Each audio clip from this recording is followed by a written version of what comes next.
Good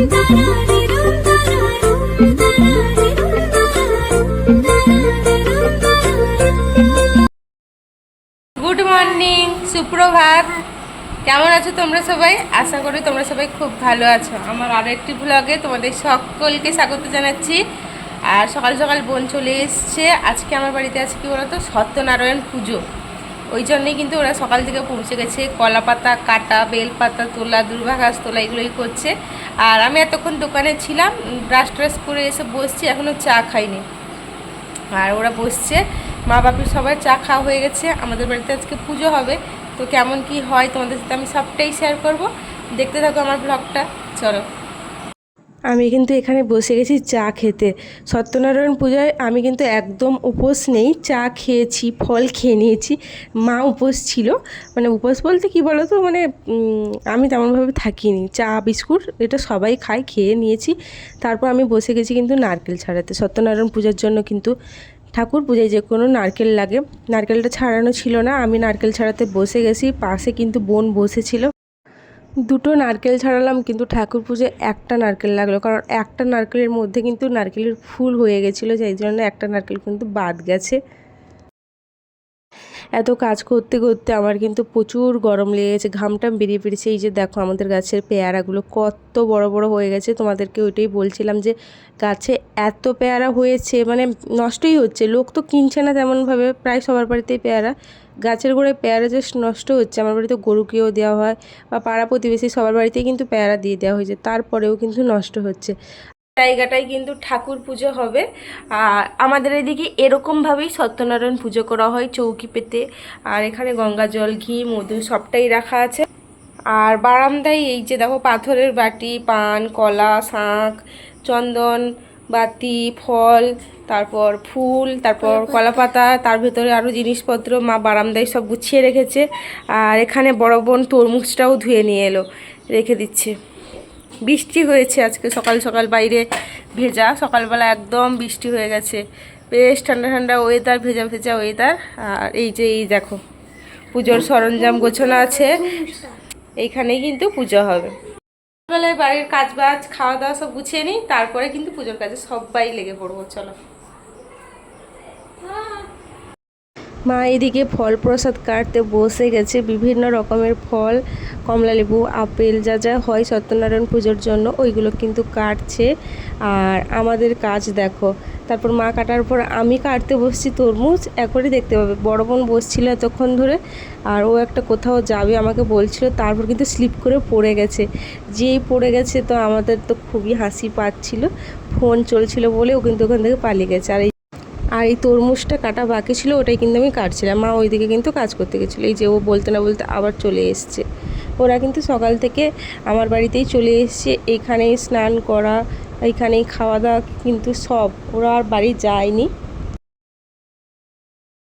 ফল টল কাটা শেষ, এখন যাচ্ছি কিন্তু পুকুর ঘাটে। মা এসছে চিড়া ধুতে।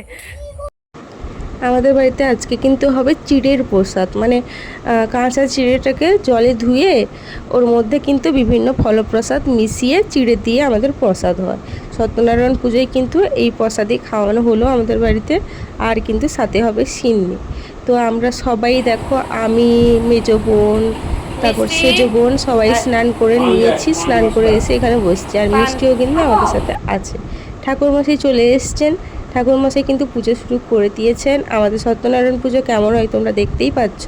একটা চৌকো পেতে তার মধ্যে কিন্তু যা যা নিয়ম কানুন আছে, পান কলা যা যা আছে সব কিন্তু রীতি মেনে কিন্তু আমাদের পুজোটা করা হয়।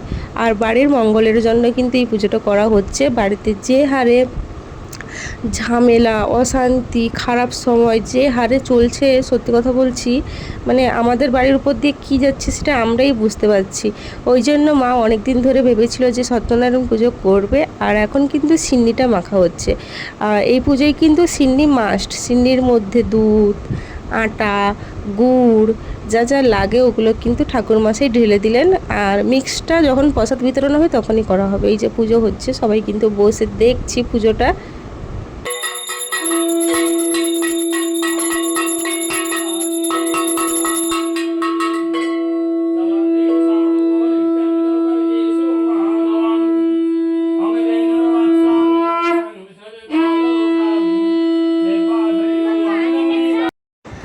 আমি কি করছি, আমি বসে বসে কিন্তু ভিডিও করছি। এখানে মা বসছে, বোনেরা বসছে, দাদু বসছে। দাদু জিজ্ঞেস করছে কিসের পুজো হচ্ছে, মানে জানে বয়স হলে যা হয় ভুলে গেছে, চোখে দেখতে পায় না, ওই জন্য বোনেদের জিজ্ঞেস করছে। পুজো পর্বটি কিন্তু শেষের পথে, এখন পুজো প্রায় শেষ।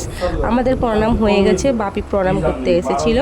আর এই যে দেখো চিড়ের প্রসাদ, যেটা বলেছিলাম তোমাদেরকে আমাদের এদিকে চিড়ের প্রসাদ কেমন হয়। চিড়েতে কিন্তু সব ধরনের ফল, গুড় সব কিছু মিশিয়ে প্রসাদ হয়। আর পাড়ায় যা বাচ্চা ছিল, মানে আমাদের পাড়ায় যা কচি বাচ্চা বা বড় সবাইকেই কিন্তু ডাকা হয়েছিল। আর এটা তেমনভাবে বড়োভাবে হয়নি, ওই জন্য কিন্তু মানে সবাইকে ডাকা হয়নি, ছোটোভাবে করা হয়েছে, তাই জন্য পাড়ার বাচ্চাদের ডাকা হয়েছিল। এই যে আমাদের একটা কাকুর মেয়ে, সবাই কিন্তু কাকুর ছেলে মেয়ে, এই যে আমাদের মিষ্টি খেতে বসে গেছে। ও তো খেতে পারছে না, ওর দিদি নিয়ে বসছে ওকে। সবার কিন্তু খাওয়া মোটামুটি হচ্ছে। ওইদিকে বাপি খেতে বসছে, আমার এখনো খাওয়া হয়নি। আমার খাওয়া হয়নি বলে আবার আমার মেজো বোন সেজো বোন ওরা কিন্তু খায়নি। আর এই যে দেখো মামার মেয়ে আমার বসছে, মা কিন্তু সবাইকে খেতে দিচ্ছে, এরকমভাবে খাওয়া হচ্ছে। তারপর কিন্তু আমি চলে এসেছি দুপুরে রান্নাবান্নার প্রস্তুতি নিতে। আজকে কিন্তু আমাদের দুপুরে নিরামিষ হয়েছিল, যেহেতু পুজো হয়েছিল তাই জন্য কিন্তু নিরামিষ হয়েছিল। নিরামিষে তরকারি হবে আমাদের পনির তরকারি, ওই জন্যই কিন্তু আমি গাজর কাটছি, ক্যাপসিকাম কাটছি, আলু গাজর ক্যাপসিকাম দিয়ে একটা পনিরের তরকারি হবে। আর সত্যি কথা বলতে আমি কিন্তু মানে সকালে চা বিস্কুটই খেয়েছি, তারপর আর সত্যি কিচ্ছু খাইনি। ওটা উপসী বলতে পারো তোমরা, যে যা ভাবো। আর বাড়িতে সত্যি কথা মঙ্গলের জন্যই পুজো করা হয়েছে, এত অশান্তি গেছে, মানে ওই কারণেই কিন্তু মেনলি পুজোটা করা হয়েছে। তো চলো, আনাজপত্র আমার শেষ। এই যে এই দুজন ভদ্রমহিলা বাড়ি যায়নি, আর একজন আমার বোন সেপাশে মামার মেয়ে, আর মা সেখানে গরুকে দেখো খাবার দিচ্ছে কলা পাতা, এরা পেয়ারা নিয়ে বসছে। কিন্তু পুকুর ঘাটে বসছি, আজকে প্রচুরভাবে রোদ উঠেছে। আনাজ বানাজ তো সব কমপ্লিট আছে, আমাদের বাড়িতে নিরামিষ খাওয়া দাওয়া হবে, পনিরের তরকারি হবে, আলু ভাজা হবে, ডাল হচ্ছে, বেশ নিরামিষ খাওয়া দাওয়া হবে অনেক দিন পরে।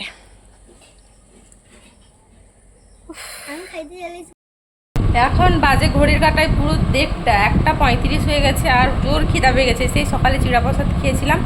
মা রান্নাবান্না শেষ, বাপি গেছে বাজার করতে, ওই জন্য কিন্তু মা এখন খেতে বসবে না, দোকানে যাবে। চলো খেয়ে নিই। আর আজকে রান্নাবান্না চলো দেখাই তোমাদেরকে। আজকে কি তরকারি হয়েছে, আজকে হয়েছে কিন্তু নিরামিষ ডাল, পোস্ত দিয়ে আলু ভাজা, আর কিন্তু পনিরের তরকারি হয়েছে। তারপর আমি রান্নাঘরে চলে এসেছি ফুচকা ভাজতে। সন্ধ্যাবেলা এতটাই ফুচকার ক্রেভিংস উঠলো, নিরামিষ ফুচকাই করব কি, যেহেতু সারাদিন আমাদের বাড়িতে নিরামিষ চলছে, ওই কারণে এখন ফুচকা ভাজছি। কিন্তু আমার আজকে ফুচকা খাওয়াটাই হয়নি, কেন তোমরা জানতে পারবে। এই যে আমি ফুচকা ভাজছি, আর ওইদিকে আলু সিদ্ধ বসিয়ে দিয়েছি।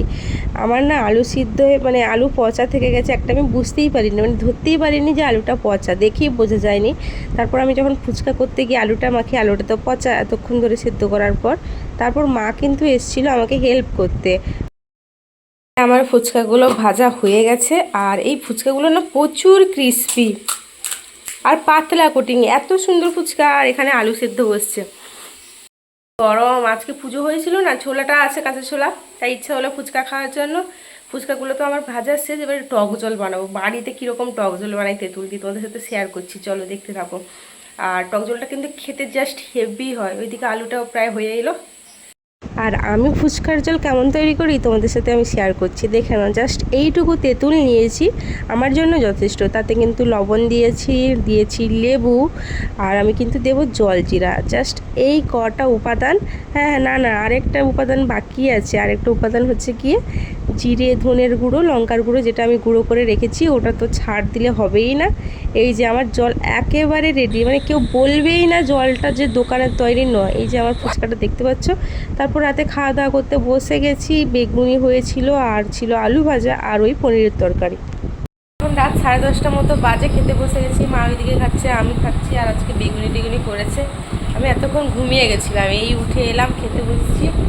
দেখি রাতে প্র্যাকটিক্যাল লিখবো কিনা, আমার একদম লেখা হচ্ছে না, কলেজ খুলে যাবে। তো চলো।